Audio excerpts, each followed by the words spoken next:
રાજ્ય સરકારે GMERS medical કોલેજમાં ફીમાં ઘટાડો કરવાની જાહેરાત કરી છે। આમ છતાં વાલીઓ અને વિદ્યાર્થીઓમાં રોષ જોવા મળી રહ્યો છે।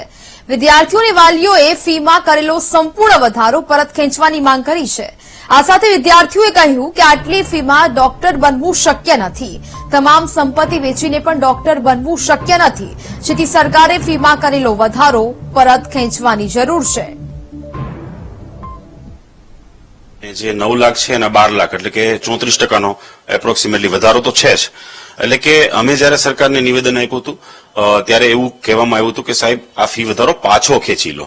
તમે 100 રૂપિયા વધારીને 50 રૂપિયા પાછા રાખો તો એ 50 રૂપિયા તો અમારા માટે વધારો જ છે। અને તમામ વાલી અને વિદ્યાર્થીગણનું કહેવાનું માત્ર એટલું જ છે કે તમે શક્ય હોય કે ના હોય પણ આ ફી વધારો જે છે એને ઝીરો એટલે કે એઝ ઇટ ઇઝ કરી દો, કારણ કે અમારું ભંડોળ નથી, અમારી પાસે પૈસાની સગવડ નથી। જો તમે 2 વર્ષ પહેલા કીધું હોત કે ભાઈ આટલા પૈસા વધવાના છે તો અમે બી ગ્રુપ જ ના લેત ને, અમે નીટની તૈયારી ના કરત, નીટની તૈયારીમાં 15 લાખ રૂપિયા ઇન્વેસ્ટ ના કરત, કે એના પુસ્તક કે એના ક્લાસીસ જે સરકાર પાસે નથી।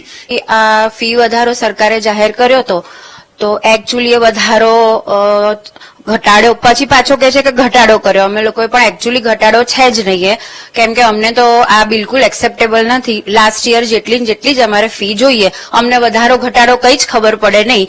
12 કરો 17 કરો પણ અમને એ કઈ જ સમજાતું નથી। અમને બસ એક જ અમારી વિનંતી છે કે લાસ્ટ યર જેટલી ફીસ કરી નાખે।